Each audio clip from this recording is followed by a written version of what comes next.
guys, welcome to Mindful Conversations with Elia.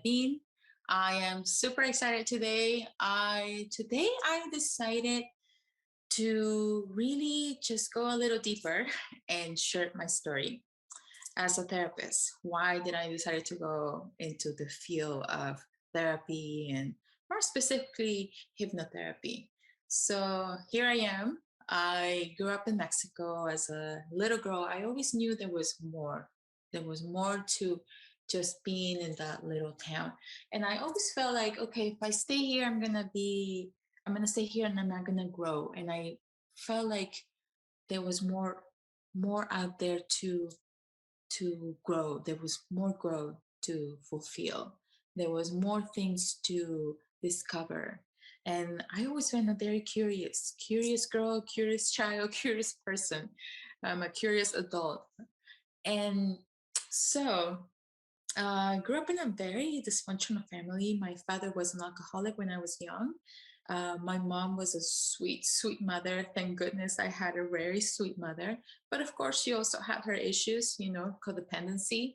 And so there were, domestic abuse, domestic violence within, the family. And it really got to the point where I think it was around when I was 15 when I decided to say something. I decided to really speak my mind and say something. And I did. And I say something that was, I guess, very impactful for my father because he actually stopped drinking. He stopped drinking, and then eventually, a little after that, um, we decided to join a church, and with that, there was no drinking, no alcohol. With that, really helped my family. It really helped my parents, and it really helped them to heal a little bit of those wounds and stay married. They decided to stay married, which I was very surprised to this day. But I'm very happy. I'm very grateful that I grew up with both of my parents. Um, around I was around high school time. I moved to Mexico City and I went to a boarding school in Mexico City. And I had a great time there. I had a great experience in Mexico City. I had a great experience in high school. But I always knew there was more. So after that, I moved to Utah. And in Utah, I was going to school there. I was learning English. I was just kind of like moving my way up through life as a single single young woman. And eventually I was 19 when I met my husband, my ex-husband now. We met, and I thought I had fallen in love completely, which I'm pretty sure I did. I did. I was 19, he was 23, and we fell in love and we got married. We But I quickly right after that, I knew there was something. There were some things, of course, I come from a very, you know, uh, from my parents, from my family, who was very dysfunctional. So there were a lot of things that seemed normal to me, but that I always knew it was normal. And a lot of it was like, the yelling, the fighting, and the codependency. And so when I got married, things started to show. Things were starting to happening, and it started with the fighting, and to me it was like, well, I guess that's normal. I started looking at it as, well, maybe this is normal. They say the first year of marriage is kind of tough. The first year of marriage, people are still getting used to it. And the thing for us is that we got married really, really fast. And I mean, you have to, and also, I have to think I was 19, he was 23. So at that time, obviously, if you go into a little bit more of the scientific studies, our brains were not even fully developed at that time. It doesn't fully develop till the age of 26, 25, 26. So at that time, to me, that seemed kind of normal, but it was not normal and it wasn't comfortable either. But I stay, like my mom. My mom stays. So it was like, okay, well, I stay. I guess this is how it's supposed to be. And it just started getting, more and more. There was some domestic violence in there. There was a lot of definitely domestic abuse and a lot of emotional abuse in it. And but it seemed like it was still was seemed like it was normal. And I always thought, well, things are gonna get better. Things are gonna get better. It didn't actually get better. It just seems like it was getting worse. And then, of course, we had our daughter. I was 22 when I had my daughter, and then we had my son. I was 25 when I had my son, and so at that time, it's like, well, there's really not much I can do. Right? I was a stay-at-home mom. How am I going to do this? And I see that a lot in a lot of women that are stay-at-home moms, and I see that a lot of women that are going through this domestic violence, that are experiencing domestic abuse, that are experiencing any type of abuse. They decide to stay in those marriages because they don't see how they can, how they're going to move forward, how they're going to make it, how they're going to do it. And so that was me. I felt stuck. I was stuck in that marriage. I was stuck in that situation and I didn't know how I was going to get out of it. And so eventually I turned 26. Actually, when I turned 26, I literally felt like something just boop, click in my head. And so it's true that your brain fully develops to the age of 25, 26. And so at the age of 26, something just clicked in my brain and I just felt it. And I was like, holy shit, what did I just do? I'm 26 years old. I got married when I was 19. Holy shit, 19. Oh my God. What the fuck? And I started having a little bit of a panic attack at that moment. And I was like, oh my God, I have two kids. Wow, two kids. Yes, it's great. I have two kids who I adore and I love. But what the fuck am I going to do now? Because I'm stuck. So 26 happened and I started questioning. I started questioning everything. I started questioning whether I should stay or should I stay or should I go? I really, really started questioning that. And it just started to developing even more and more and more to the point where I was around 28. At that time, I had already become a runner. I was a marathon runner, actually, and I loved it. I was addicted to it. It was my addiction. The runner's high, oh, yes, it's true. The runner's high is totally true. I had experienced the high, and I would look forward to mile 4 because mile 4 is when I would feel that that explosion of um, the happy hormone in my head, which would make me just go and go and go and keep going. And it was the most amazing feeling during that time, and that's what I needed during that time to keep me going, to keep me happy, to keep me alive too. And so that's why I became a marathon runner. And I would run, and I felt like I literally was running from my problems. I was literally running for that fear of confronting that issue. And so I kept running, I kept running and running until one day I came into I well, not only I was experiencing that anxiety, but because of I was experiencing anxiety, I was also experiencing um, a lot of insomnia. So I would barely sleep. I was lucky probably if I slept 4 hours. I would sleep maybe like 4 hours every day or every night. And so every day, that was also part of the reason why I would run, because it would make me tired, or at least that's what I thought. If I run, I would get tired and then I would sleep a little bit longer, but that was really not the case. I would just run, get tired, and then, sleep for 3 hours and then fall asleep around, wake up around 4:30 in the morning. And so I will wake up every morning around 4:30, and just so that I would feel that I was doing something and I wasn't really wasting the time, I would just get up, get ready, and go run. And one time I was running into these trails around the area where I live. I live really close to where there's a lot of trails. There's a mountain, there is a lake, um, and so there's also a lot of wild animals too. Some of them are coyotes, which I'm not afraid of them, and they're really, really not. They're not that wild anymore.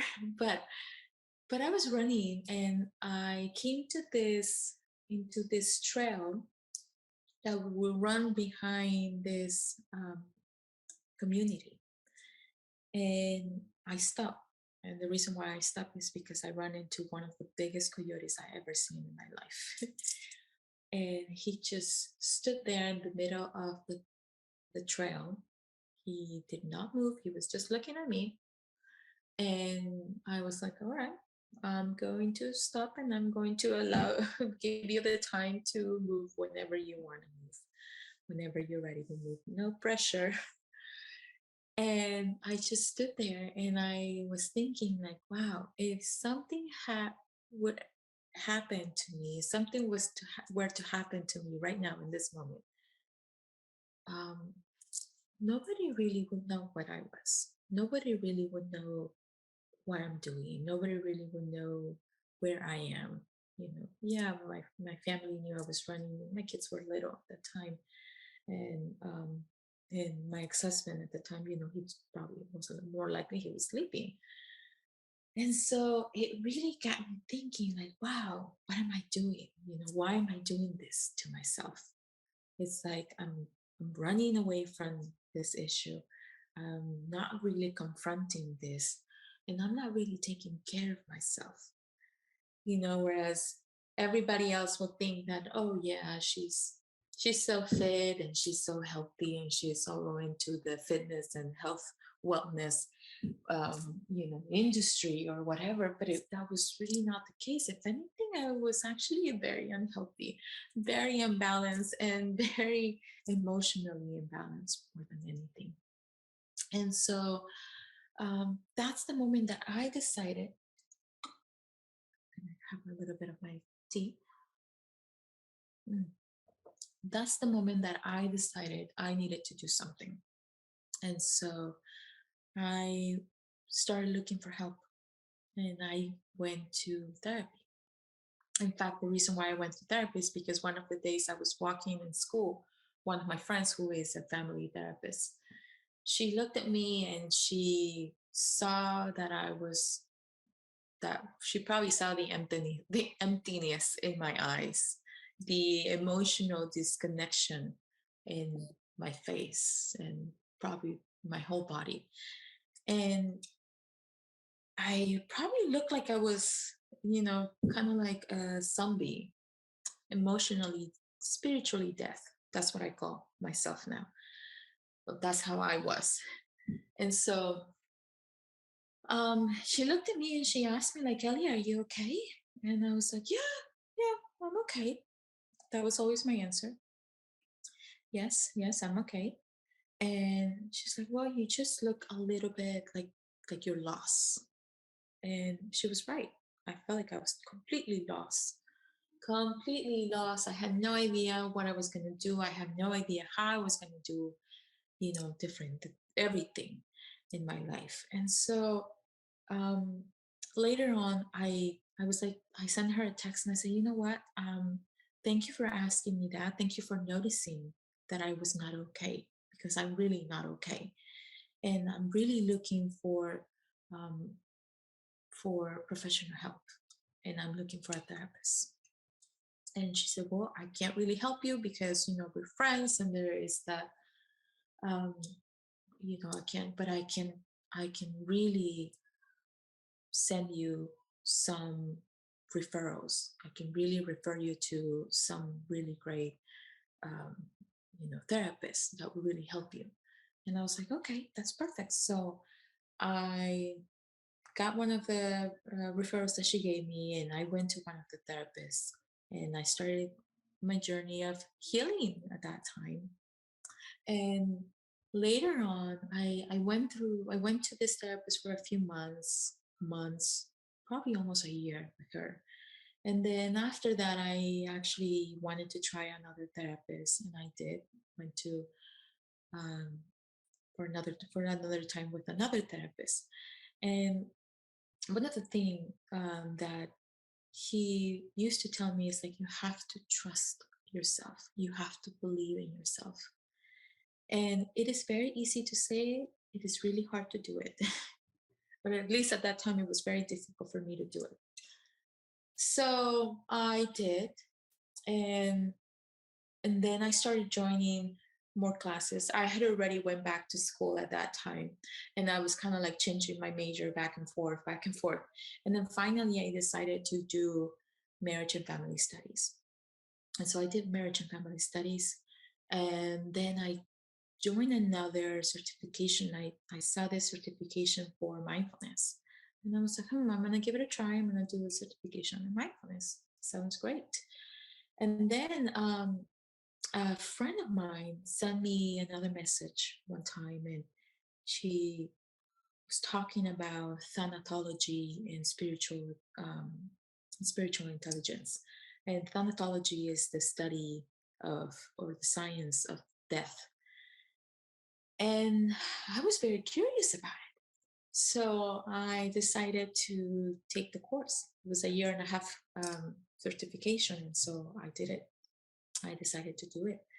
And also, I decided to do it because it was Spanish. So it was kind of like, I felt like I needed to reconnect with my roots too. Um, and so I did. And I took that course, and that really helped me to shift that energy and shift my life at that time and truly start that healing process. And it taught me a lot about living. See, when you understand that there is inevitable that we are going to die, we learn to live life in a more mindful, more fulfilling way, more joyful. And so that's what I started doing. I started doing that. And I also, of course, I started dating and just having fun and enjoying my life too. And I loved it. And of course, it was more into the spiritual realm too, because it was it was the part of Scientology, and the other part was spiritual intelligence.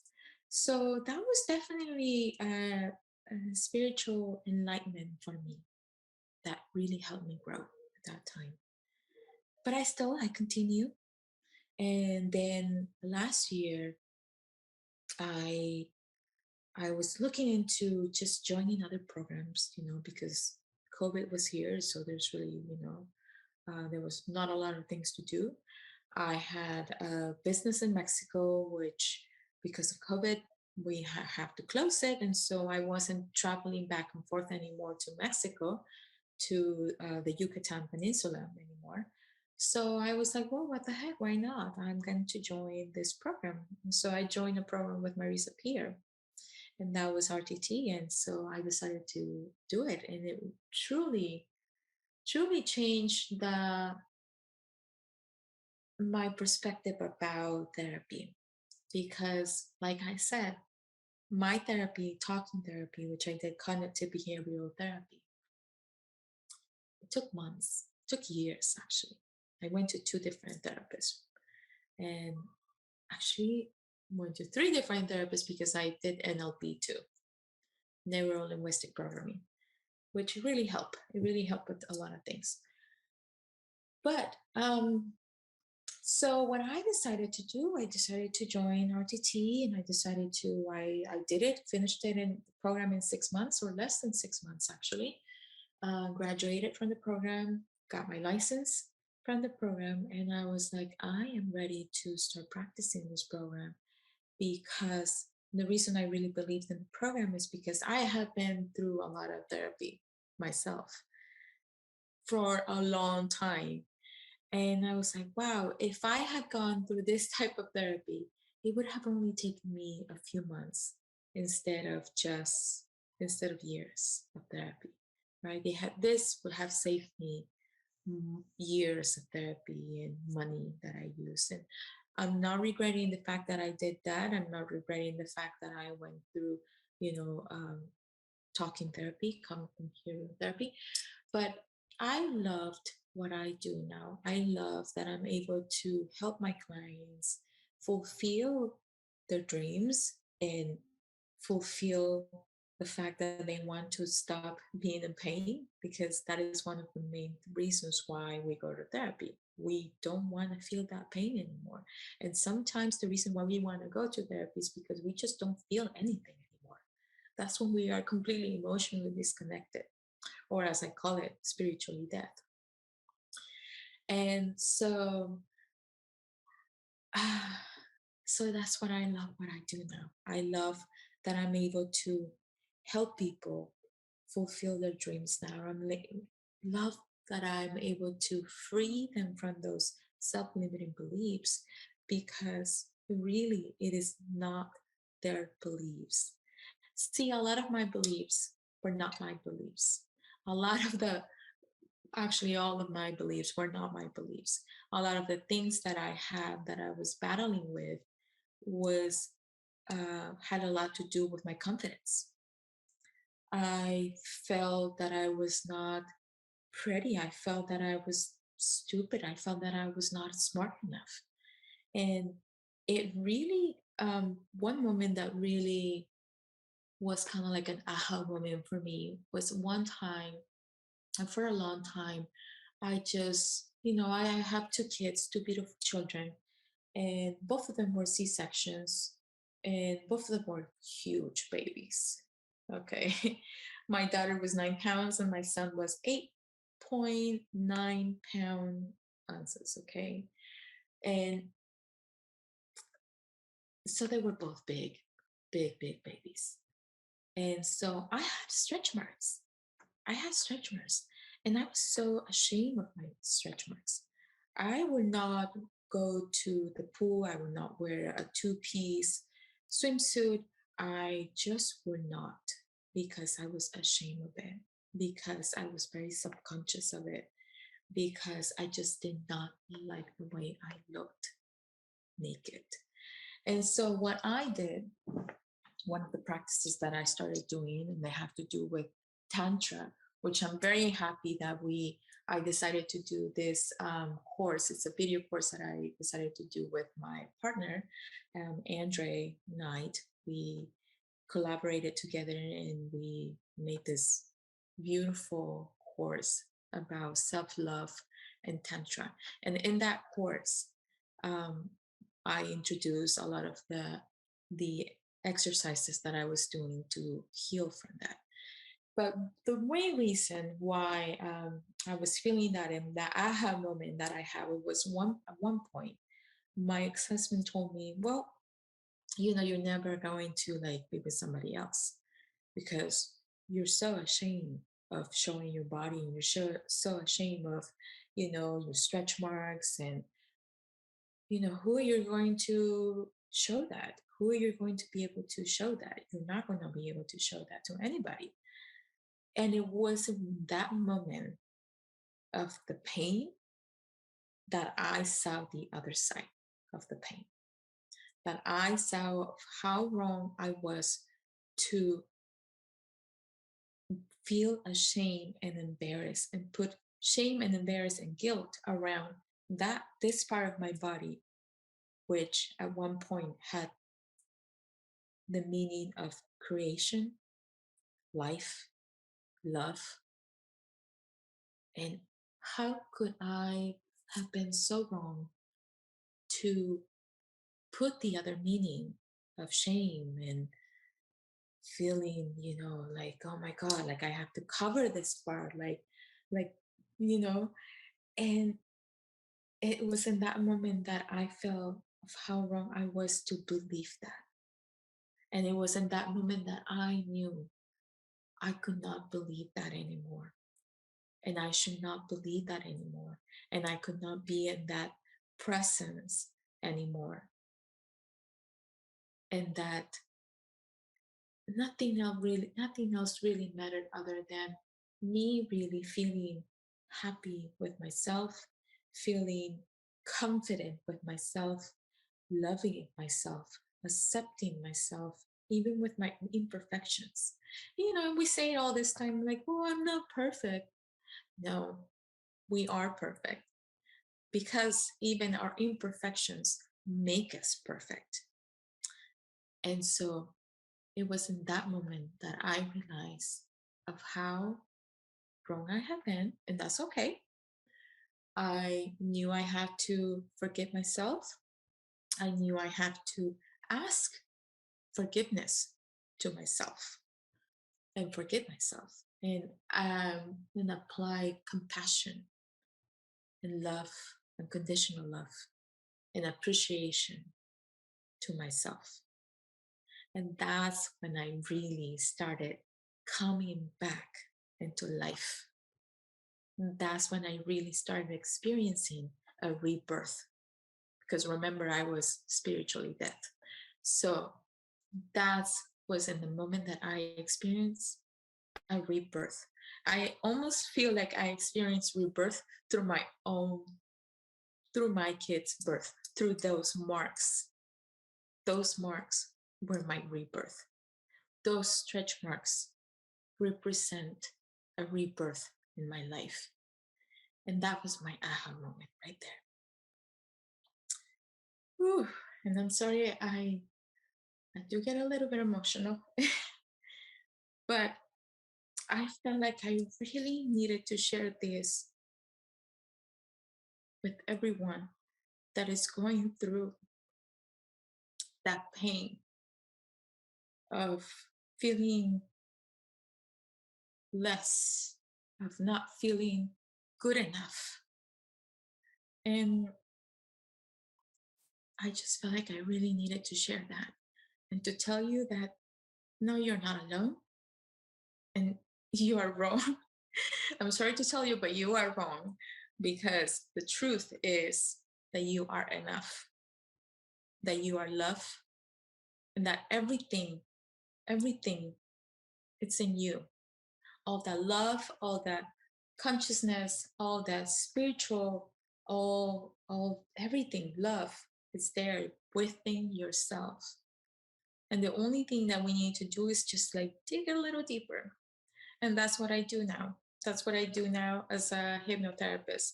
I dig a little deeper to really abstract the root and the cause and the reason of why it is that you are going through whatever issue it is that you're going through so that we can heal it and get rid of those, get rid of that old reprogram, get rid of that old program. It's like a software. You need to upgrade it. You need to upgrade the software. So get rid of that old software and reprogram and apply new software. And that's what I do now. That's what I love to. That's what I love what I do because I'm able to heal people. I'm able to help people get rid of those wrong beliefs. That belief that you're not enough, that belief that what you want is not available to you, that belief that I'm different, I'm weird, I'm different, so I can't really fit in it. No, all of those beliefs, you know, getting rid of those beliefs, reprogramming your mind, because it really is all in your mind. What we tell our mind to believe, that's what our mind's going to do. If we tell our mind, well, you know what, you're not that smart, yeah, that's exactly what's going to happen. Well, you know what, I really can't do this. I really can. Then yes, you really can. But if we actually used our mind in a positive way, we really learn how to use our mind, we can really start doing all kinds of things. Of course, I can do this. You know, are you afraid of flying? You start reprogramming that, switch that. You will not longer be afraid of flying anymore. And so many other things, that you can change.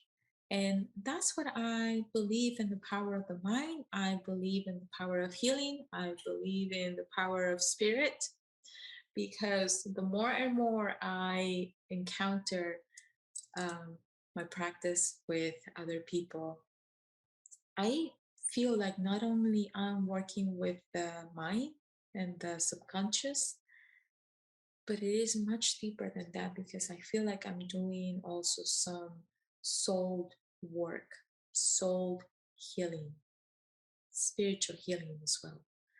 And so, for somebody who is a scientist and who thinks that science and spirituality is not, you know, spirituality doesn't, you can't really explain spirituality with science, I really, wouldn't say that. I would say that spirituality and science go hand to hand.